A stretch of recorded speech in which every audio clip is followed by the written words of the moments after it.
ini kajian tentang kesesatan akidah Syiah. Alhamdulillah, kita panjatkan puji dan syukur kepada Allah Subhanahu wa taala bahwa Allah Subhanahu wa taala mengizinkan kita untuk membahas masalah-masalah akidah setelah kita melaksanakan salat maghrib berjamaah. Mudah-mudahan apa yang saya sampaikan pada kesempatan ini ada manfaatnya bagi kita bersama. Bapak-bapak dan ibu-ibu yang saya hormati, di tangan bapak-bapak dibagikan buku kitab terakhir dari Majelis Ulama Indonesia, mengenal dan mewaspadai penyimpangan Syiah di Indonesia. Ini buku satu yang saya tulis. Kesesatan akidah dan ajaran Syiah di Indonesia. MUI penyimpangan, saya kesesatan.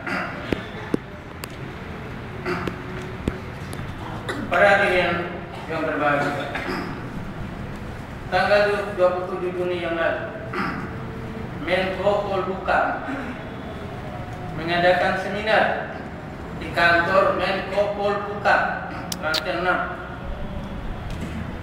Yang diundang itu adalah tokoh-tokoh pemerintah dari Mahkamah Agung, Kejaksaan Agung, Mabes TNI, Mabes Polri, dari Kementerian Dalam Negeri, dan ketua-ketua ormas Islam tingkat pusat di Jakarta. Saya aja yang orang kecil yang diundang waktu itu ikut hadir. Judul seminar itu membicarakan kerukunan umat beragama di Indonesia. Jadi kerukunan umat beragama di Indonesia. Ternyata yang berbicara dua orang, Jalaluddin Rahmat sebagai ketua IJABI dan Anhar Gonggong sebagai ahli sejarah di UI. NU yang punya umat bisa ratusan juta NU di Indonesia ini, nah disuruh bicara. Muhammadiyah juga yang banyak umat nomor 2 di Indonesia ini, dan disuruh bicara. Yang disuruh bicara adalah Jalaluddin Rahmat atas nama ketua IJABI dan Dr. Anhar Gonggong sebagai ahli sejarah di UI.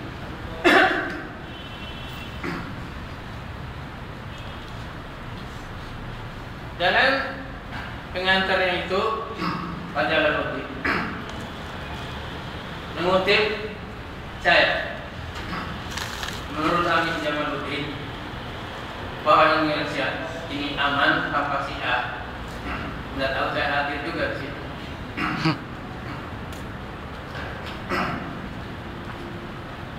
Selesai dia bicara, ada acara tanya jawab. Kebetulan saya bawa semua buku-buku asli Syiah ini. Ini buku tulisan istrinya Jalaluddin Rahmat dan pengantar dari Jalaluddin Rahmat penerbit IJABI. Saya bertanya sama Pak Jalal di hadapan petinggi itu,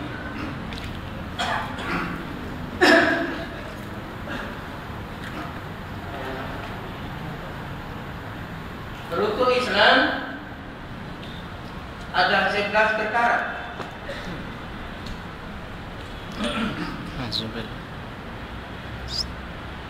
Dari mana sumbernya? Data. Kedua, pengantar buku ini yang asli saya bawa, Pak Jalal mengatakan buku ini merupakan hasil belajar murid dan istri saya yang paling cerdas dan kritis, Emilia Ajit. Hampir setiap saat ketika ada waktu yang luang di tengah-tengah kesibukan dakwah kami duduk berdua membahas berbagai masalah Syiah. Katanya, ya murid dan istri yang kritis. Saya bertanya, rukun Islam ini 11 perkara, tapi nomor 8 tidak ada. Saya tanya besok, mana nomor 8-nya? 7 langsung 9, katanya kritis. Ini rukun Islam. Tolong dijawab. Nggak dijawab. Kemudian saya baca lagi, buka lagi ini buku asli mereka.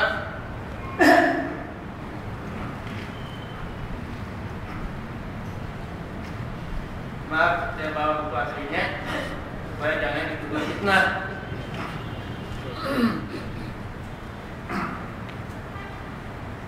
Imam Sadiq alaihissalam ditanya tentang seorang laki-laki di luar telanjang. Kemudian datang waktu salat. Beliau berkata, ia salat telanjang dengan berdiri bila tidak ada yang melihatnya, dan dengan duduk bila ada yang melihatnya. Salat telanjang bulat. Nauzubillah. Ini Pak, mungkin jangan saya baca, nanti dikira disangka dikurangi atau ditambahin. Sebaiknya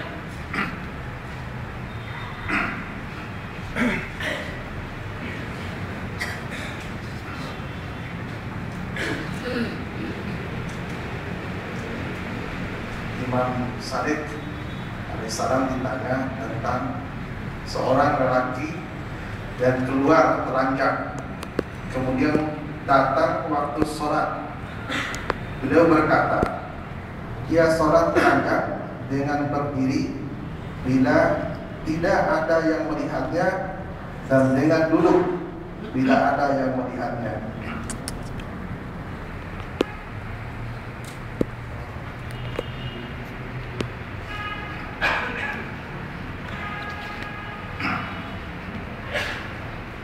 jadi ini buku resmi Syiah di Indonesia. Ja'fari. Saya bawa aslinya supaya jangan dituduh saya dengan fitnah. Bukan katanya-katanya. Saya tidak mau katanya-katanya, maka saya bawa bukunya.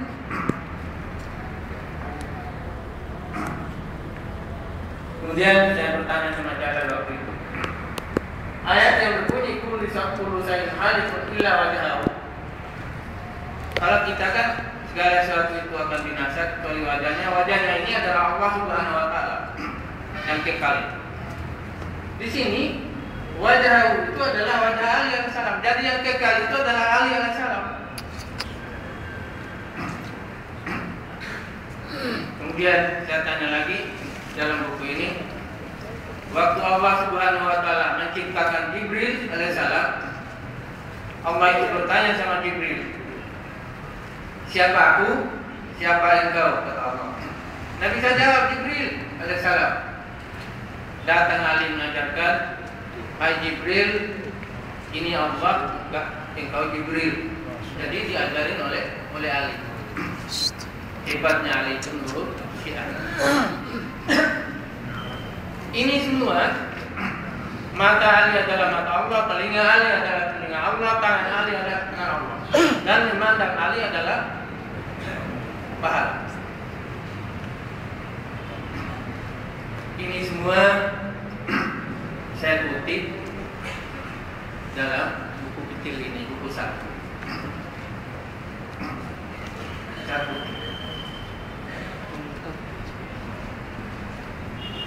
Ini 560 hadis dari manusia suci, 14 manusia suci. Kalau kita hadis itu hanyalah hadis Nabi Muhammad SAW, titik. Tapi kalau Syiah, semua imam mereka, kata-kata imam mereka itu adalah hadis sama dengan hadis Rasul Muhammad SAW. Kalau kita salat hanya mengikuti salat Rasulullah SAW, sallu kama ra'aitumuni usalli. Salatlah kalian sebagaimana kalian melihat aku salat. Tapi Syiah, tiap-tiap imam mereka itu bikin salat sendiri-sendiri. Coba. Hadis mereka punya hadis, salat mereka punya salat. Waktu itu kebetulan samping kan meja bundar di Menko Polhukam itu, hampir saya dari Mabes TNI dilaporkan. Satu pun tidak ada yang dijawab oleh saudara dalam forum ini. Satu pun tidak ada yang dijawab. Pertanyaan saya.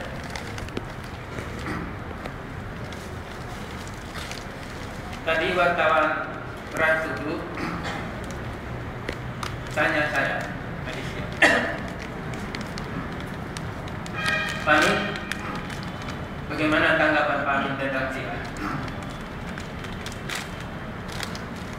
Saya bilang, dalam ajaran Islam itu begini Pak, semua ibadah itu ada rukunnya.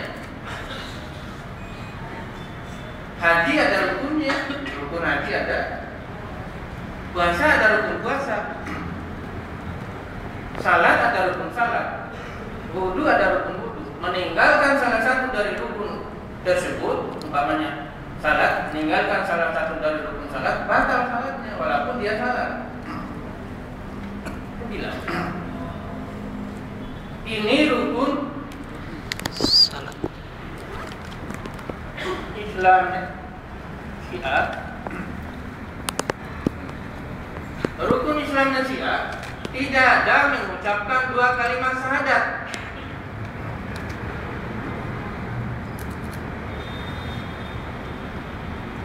Jadi menurut saya Syiah ini Islam, tapi batal Islamnya. Islam, tapi karena tidak mengucapkan 2 kalimat syahadat sebagai rukun Islam, batal Islamnya. Kayak orang salat, tidak sujud, salat dia, tapi karena tidak sujud, salatnya batal. Itu juga Syiah itu. Saya cari di mana-mana. Kemarin di MUI Batam hari Senin, hari yang saya di Batam menjelaskan masalah itu. Rukun iman beda dengan kita. Rukun Islam beda. Jadi mengaku Islam, tapi tidak memenuhi rukun Islam. Rukun Islam itu adalah, kan kita tahu semua. Pertama mengucapkan 2 kalimat syahadat. Syiah ini tidak bilang kalau hanya sekedar bisa mengucapkan 2 kalimat syahadat. Para orientalis barat itu luar biasa pintarnya mengucapkan 2 kalimat syahadat. Pintar sekali, maka bisa menafsirkan Al-Quran, bisa bahasa Arab orientalis. Tapi mereka karena tidak meyakini, tidak beriman pada rukun Islam, mereka tidak Islam. Begitu jawaban saya terhadap transisi tadi Syiah. Itu masalah Syiah. Serius gitu. Ahmadiyah dulu kan banyak yang tidak paham masalah Ahmadiyah. Alasannya karena masuk di Indonesia tahun 2005, tahun 1925, sudah hampir 70-80 tahun yang lalu. Tapi alhamdulillah setelah saya jelaskan semua dan nunjukin kitab sucinya yang turun di India, alhamdulillah sekarang itu umat Islam paham Ahmadiyah itu makhluk apa. Tadinya agak sama. Dan yang lucu, markas Ahmadiyah di Paru sana. Suatu saat saya ke Paru, waktu itu tahun 78, ketemu sama kiai-kiai. Pak, gedung apa yang mewah ini? Gedung Ahmadiyah, kata. Hah? Kok ada Ahmadiyah? Jawab oleh kiai besar di situ. Di Indonesia kan banyak organisasi, ada NU, ada Serikat Islam, ada Muhammadiyah, macam-macam. Saya bilang Muhammadiyah dan Ahmadiyah beda. Ahmadiyah nabinya dari India, kitab sucinya dari India.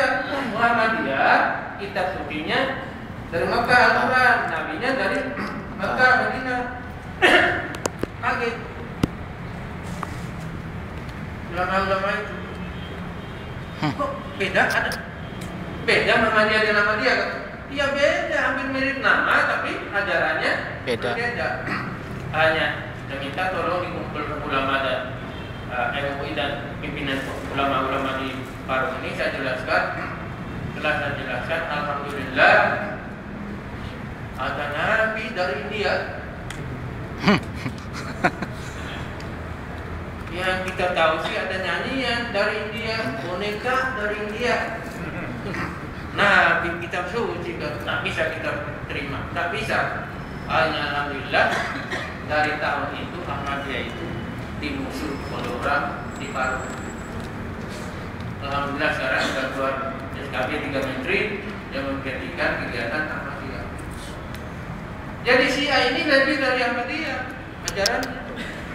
Betul, betul. Lebih dari Ahmadiyah. Ahmadiyah rukun imannya sama, rukun Islamnya sama dengan kita. Hanya mengakui adanya Nabi setelah Nabi Muhammad SAW. Ini rukun iman beda, rukun Islam beda, dan Tidak. Ali pada saat itu luar biasa. Mata Allah dan mata Ali, muka Allah dan muka Ali. Bayangkan. Jadi ini masalahnya. Serius masalah Syiah. Belum lagi masalah ibadah. Semua salat kita maghrib tadi baca amin nggak kan? Baca. Batal salat itu karena kita habis sholat amin baca amin. Batal salat kita itu. Jadi semua kita salat berjamaah yang mengucapkan amin batal semua salat. Menurut Syiah setelah membaca Gairil maghdubi alaihim waladdallin itu yang dibaca Alhamdulillahi Rabbil Alamin, bukan amin. Baca amin batal salat. Ini ada semua ya, dalam buku.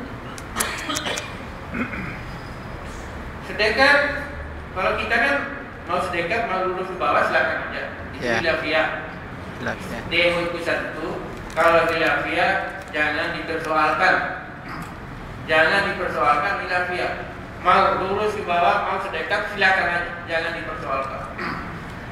Aja 2 kali iman, mau aja 2 kali iman sekali silakan aja, jangan dipertentangkan. Itu khilafiyah. Tapi kalau Syiah sedekah batal salat. Mesti lurus ke bawah. Salat kita itu batal. Al-Fatihah menurut kita wajib dalam salat. Betul. Syiah tidak wajib. Sehingga rakaat ketiga keempat salat yang 4 rakaat boleh diganti dengan Subhanallah walhamdulillah wala ilaha illallah wallahu akbar. Tak usah Al-Fatihah. Ini semua ada. Ini ada. Salat dalam mazhab Ahlul Bait. Ini asli bukunya, bukan kopi. Di situ tidak ada masalah ini. Sama. Ini Jafari juga sama kan. Jadi maka waktu ditanya oleh wartawan terakhir tadi Syiah ini Islam. Tapi karena mengingkari salah satu dari rukun Islam, yaitu 2 kalimat syahadat, Islam batal. Karena rukun Islam itu antara lain itu mengucapkan 2 kalimat syahadat. Itu yang nomor 1. Syiah tidak. Jadi Islamnya batal karena mereka tidak mewajibkan membaca 2 kalimat syahadat. Itu jawaban saya terhadap Trans 7 TV Trans 7 tadi siang.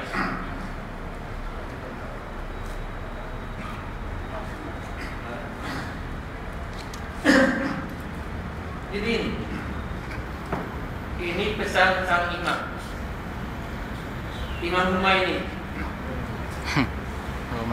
Dalam buku ini lebih Islam di zaman Imam Humaini daripada di zaman Rasulullah SAW.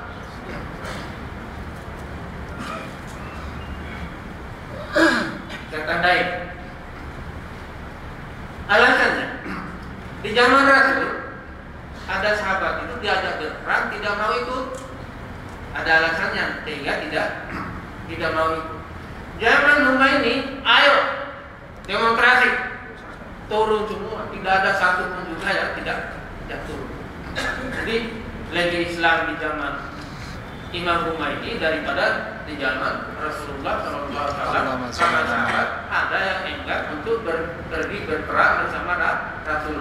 Tapi di zaman Imam Khomeini disuruh demonstrasi, semuanya turun rame-rame untuk demonstrasi.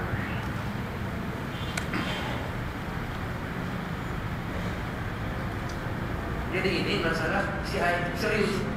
Jangan sampai kita ini tertipu karena ada pendekatan antara Syiah dan Sunni. Memang dunia Islam tahun 2007 ada seminar pindah hartanah, termasuk Dr. Yusuf Qaradawi hadir itu, ya. Tapi Dr. Yusuf Qaradawi 2007 bikin buku. Tidak mungkin bisa bersatu antara Syiah dan Sunni. Kenapa? Kalau Sunni menyebut para sahabat Abu Bakar, Umar, Utsman radhiyallahu anhu, tapi kalau Syiah laknatullah alaihi. Jadi tidak mungkin untuk bersatu. Kita radhiyallahu anhu cara mengucapkan sahabat, mereka laknatullah alaihi. Bagaimana kita bisa bersatu? Kita tertipu kalau kita mau bersatu dengan Syiah. Jadi ini masalah kita. Buku saya ini, buku 1, ya. Dari segi syahadat beda, kita syahadatnya 2, mereka 3. Jadi masalah kita yang harus antara Syiah dan Sunni. Terima kasih. Maaf kalau ada kata-kata yang tidak berkenan di hati dan pada diri sekalian. Saya mohon maaf. Assalamualaikum warahmatullahi wabarakatuh. Waalaikumsalam. Ini Assalamualaikum. Mohon pertanyaan langsung juga diperhatikan. Pertanyaan langsung. Ya saya minta tulisan aja supaya efektif.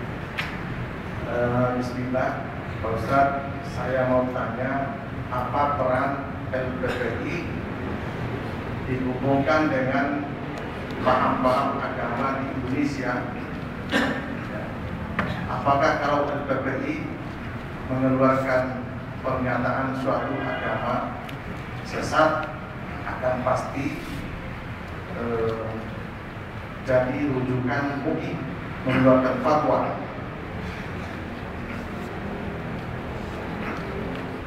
Terima kasih. LPPI ini memang mengkhususkan diri untuk meneliti aliran-aliran sesat dan menyimpang di Indonesia.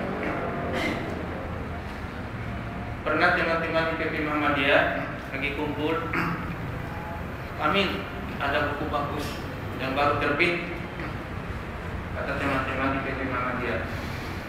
Saya hari Sabtu juga kemarin isi di PP Muhammadiyah dari pagi sampai Johor, bicarakan masalah Gafatar, gerakan Fajar Nusantara. Saya jelaskan bagaimana kesesatan Gafatar itu. Ini nama baru daripada Mila Abraham. Mila Abraham adalah ganti nama daripada Al-Qaeda Islamiyah Nabi Musaddiq itu. Setelah dilarang oleh Jaksa Agung, ganti nama dengan Mila Abraham.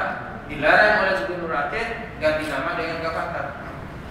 Gafatar ini salat Jumatnya hari Sabtu.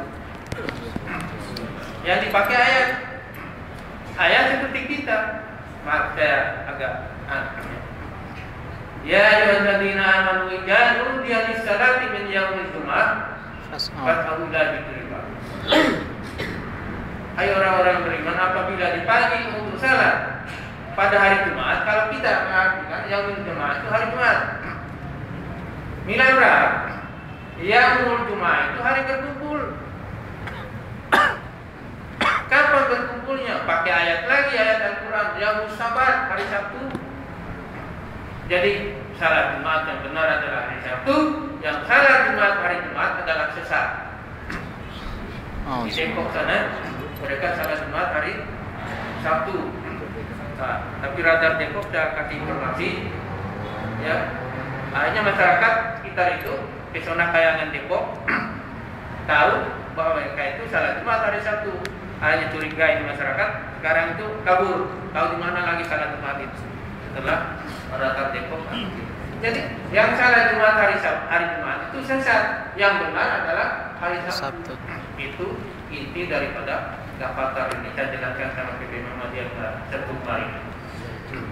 Jadi LPP ini mengkhususkan diri untuk meneliti aliran-aliran sesat. Malaikat Jibril Yaminuddin saya lapor sama polisi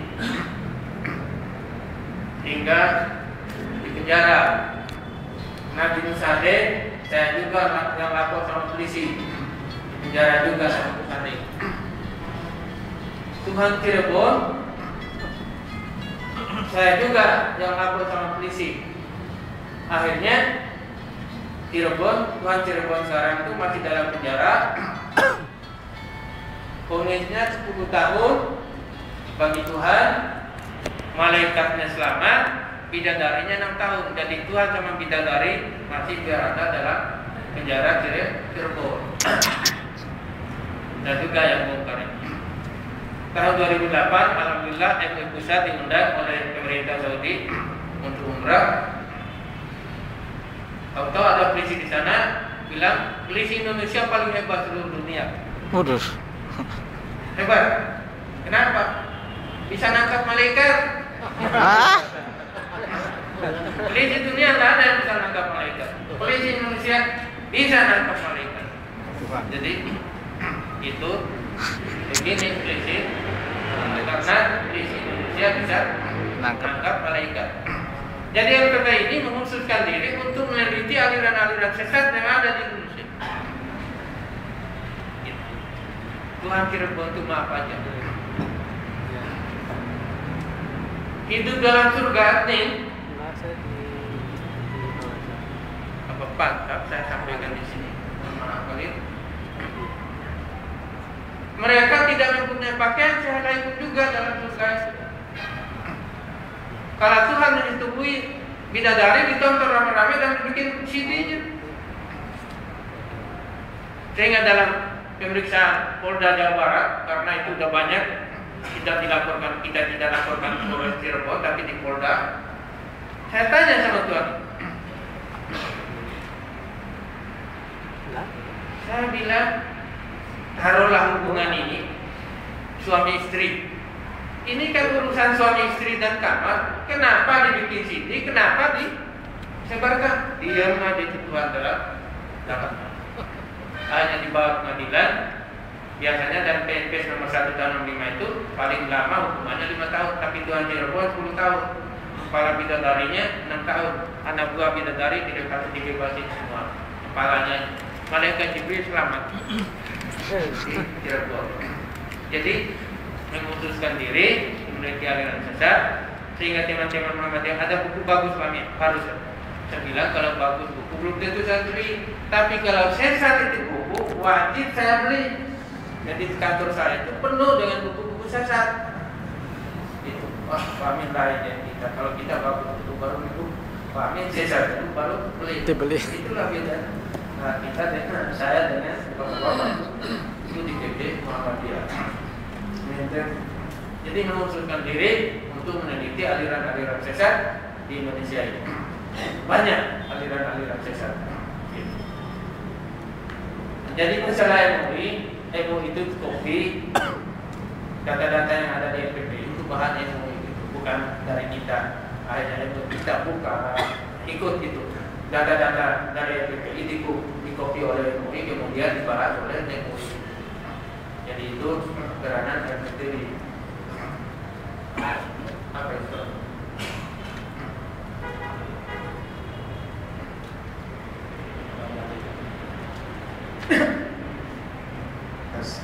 Assalamualaikum Ustaz. Adalah rencana atau apa Ustaz adalah rencana atau langkah-langkah maksudnya apa? Adakah?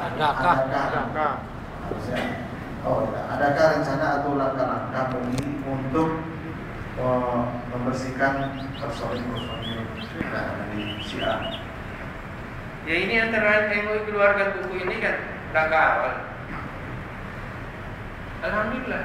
Kalau MUI Jawa Timur tegas, sesat. Kalau MUI Jawa Timur, semua MUI Jawa Timur, kabupaten sampai ke anu, udah tegas, tinggal Syiah sesat. Tapi MUI pusat di sini mengikuti fatwa MUI Jawa Timur, gitu dalam buku ini. Jadi fatwa MUI Jawa Timur itu juga menjadi rujukan pegangan MUI pusat. Ini pernyataan dalam buku ini.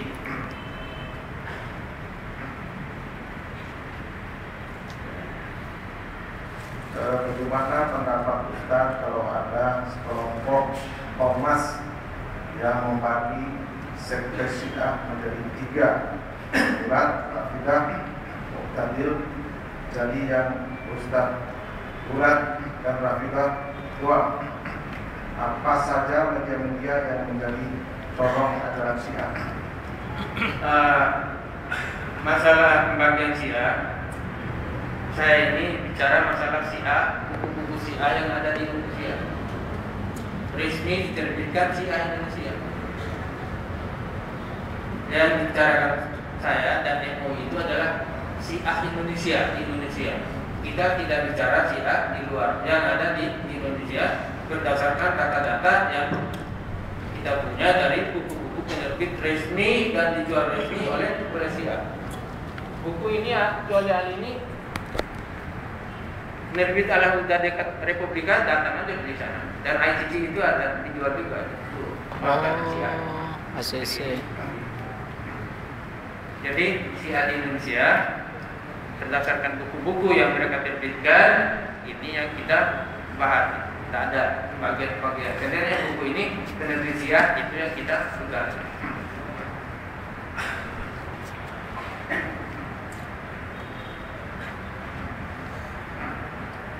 Penanya selanjutnya, kalau Syiah dinyatakan Islam tapi batal Islamnya dan tidak mengucapkan 2 kalimat syahadat, tapi kenapa dibolehkan naik haji oleh Arab Saudi? Masalah Arab Saudi itu, siapapun juga yang masuk sekarang di sana asal paspornya agamanya Islam, tidak ada hak. Tapi kalau umpamanya ditulis Ahmadiyah, agama saya Ahmadiyah, tidak bakalan izin masuk. Atau agama saya Syiah, tidak bakalan saya kira diizinkan masuk. Tapi kalau paspornya agamanya Islam, Masuk. Arab Saudi tidak berhak untuk melarang. Karena apa? Agamanya dalam paspor itu adalah Islam. Tidak berhak. Jadi itu tentang paspor Saudi. Ya. Sah lah ada Islam. Ya soal haji itu kan asal menurut rukun haji yang Sah. tidak sah, tapi kasar tadi kan Batal. Islamnya kan Batal. tidak mengucapkan 2 kalimat syahadat. Jadi Islamnya udah batal. Biar haji, tapi kalau Islamnya udah batal, Batal. Ya. kita bisa simpulkan sendiri kan. Baik, selanjutnya, apakah MUI dapat melakukan delik aduan pelecehan agama terhadap tokoh jati yang dalam ceramah agamanya melecehkan Ummul Mukminin? Itu yang pertama. Yang kedua, tabel dalam buku ini, tabel halaman 85, 86, 87 ada dilengkapi dengan nas-nas Al-Quran dan hadis. Maksudnya? Ya, masalah MUI melaporkan Syiah ini penodaan agama. Ini buku ini adalah semua sahabat bertentangan dengan Al-Quran.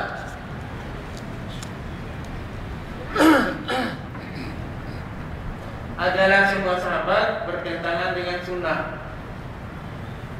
Semua sahabat. Ini asli Pak. Akan saya bawa ini bukan kopi asli. Dan dibagian gratis ini oleh Jalal terhadap pemuda-pemuda itu. Dibagian gratis. Jadi saya tidak tahu MUI itu apakah melaporkan penodaan agama atau tidak. Kalau saya lagi menyelidik, kira masuk nggak penodaan agama seperti yang ditentukan oleh Perpres nomor 1 tahun 65 itu, yaitu pasal penodaan agama itu. Jadi, Ya. Pertanyaan selanjutnya, mengapa pendeta-pendeta Syiah tidak berlaku jujur kepada para pengikut-pengikutnya dengan menyembunyikan kitab-kitab rujukan utama semisal Al-Kafi, Al-Ibtisar, Manla Yahdurul Faqih, Tanbihul Ahkam. iya, itulah Dr. Yusuf Qaradawi itu nulis panjang tentang waktu Dr. Yusuf Qaradawi berkunjung ke Iran, ini dipersoalkan. Itu tidak ada apa-apa, itu buku kakak. Waktu Dr. Yusuf Qaradawi tanya sama tokoh Syiah Iran, itu buku tidak. Dr. Yusuf Qaradawi kenapa ini buku diterjemahkan dalam berbagai bahasa? Dibagi-bagikan di mana dengan bahasa Inggris? Mereka jawab tokoh-tokoh Syiah Iran waktu ditanyakan oleh Dr. Yusuf Qaradawi karena mereka itu menginginkan buku-buku itu. Selanjutnya, apa yang menyebabkan begitu pesatnya perkembangan Syiah Indonesia dan apa yang membuat merata begitu kuat mempertahankan dogma? Mahasiswa Indonesia yang dapat biasa untuk kuliah di Iran ada sekitar 5.000. Pulang jadi misi Syiah.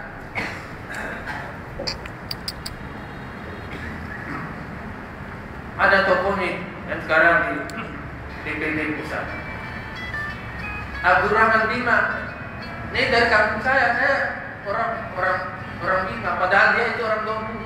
Cuma karena Dompu tadi benar orang ngaku diri Abdurrahman Bima. Saat ini namanya Dr. Abdurrahman Bima. Sebelum ini DPR RI pusat ya. Sekarang DPD dari Partai Demokrat. Jadi itu contoh. Agus Abu Bakar anggota DPR. Itu tokoh Syiah. Tokoh Syiah. Agus Abu Bakar. Sekarang juga di DPR pusat. Jadi sekarang Jalaluddin Rahmat calon nomor 1 DPR RI untuk Bandung, tapi partai PDIP calon nomor 1. Jadi ini masalah Syiah.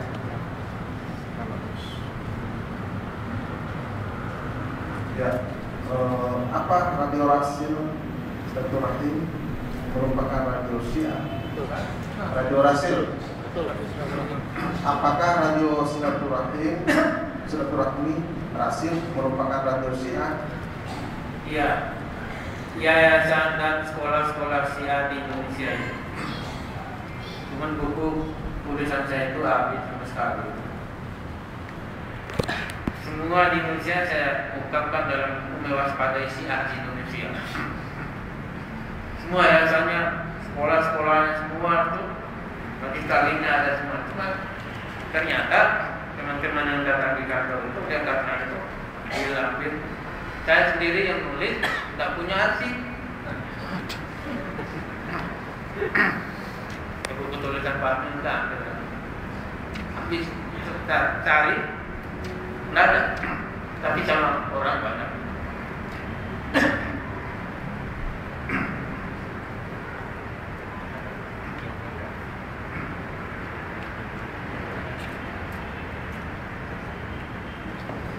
Pertanyaan selanjutnya,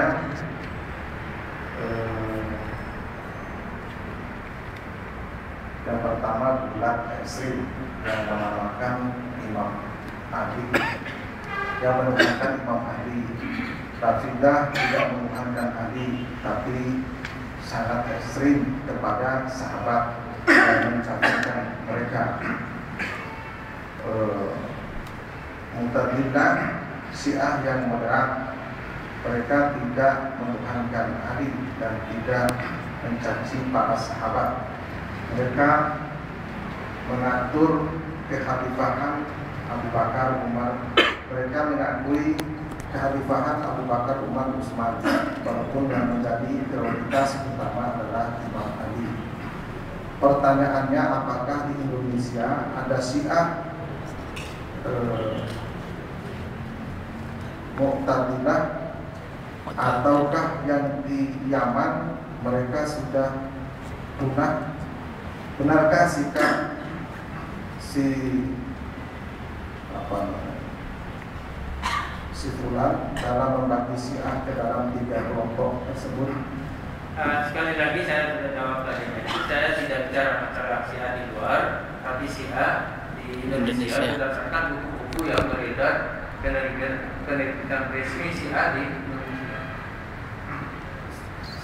Syiah di Indonesia, MUI juga Syiah Indonesia, bukan Syiah di luar, Syiah yang ada di Indonesia. Kemudian, dan dari manakah mereka mengambil sumber usuluddin mereka? Apakah dengan ijtihad? Sumber hukum mereka itu, kata imam mereka itu 100% benarnya karena masuk. Jadi apa kata imamnya itu? Hitam-hitam, putih-putih, merah-merah. Karena semua imam yang 12 itu adalah masuk. Kalau kita kan hanya Nabi Muhammad, hanya Nabi kan. Tapi mereka imamnya itu masuk semua. Bahkan dunia ini diciptakan setelah para imam ini diciptakan oleh Allah. Ada.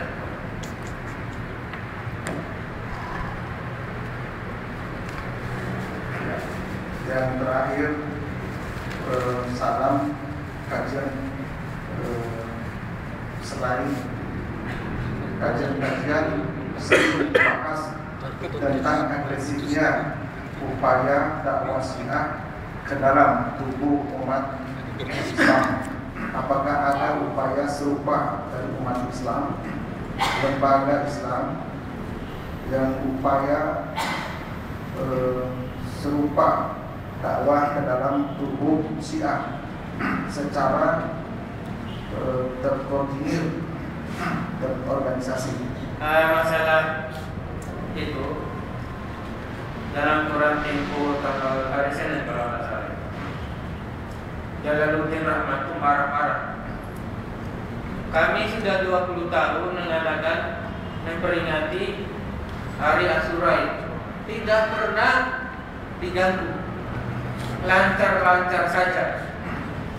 Sekarang kami diganggu, dibubarkan, marah-marah. Dia melaporkan karena Menko Polhukam kata itu dalam melaporkan sama Menko Polhukam karena diganggu waktu melaksanakan peringatan Asyura. Asyura itu kan saat datang mereka itu pukul badan sampai keluar darah itu, bahkan anak dilatih, anaknya itu yang laki di bawah itu dilatih, dipukul itu. Tapi meninggalnya imam mereka tanggal 10 Muharram. Karena Syiah itu tidak percaya pada takdir baik dan buruk dari Allah, sehingga kejadian ini diperingati sampai hari kiamat. Kalau kita kan udah, itu semua adalah takdir dari Allah, ketentuan Allah, udah paling seminggu udah kita lupakan. Sabar kita, ini ketentuan Allah. Hidup mati itu adalah ketentuan Allah, sudah ditentukan semua oleh Allah, sudah selesai. Sehingga karena dalam rukun iman mereka itu tidak ada percaya sama takdir baik dan buruk, akhirnya kejadian terbunuhnya imam mereka itu diperingati sampai hari kiamat. Itu persoalan. Satu lagi pertanyaan terakhir karena tinggal 1 menit lagi waktu masuk.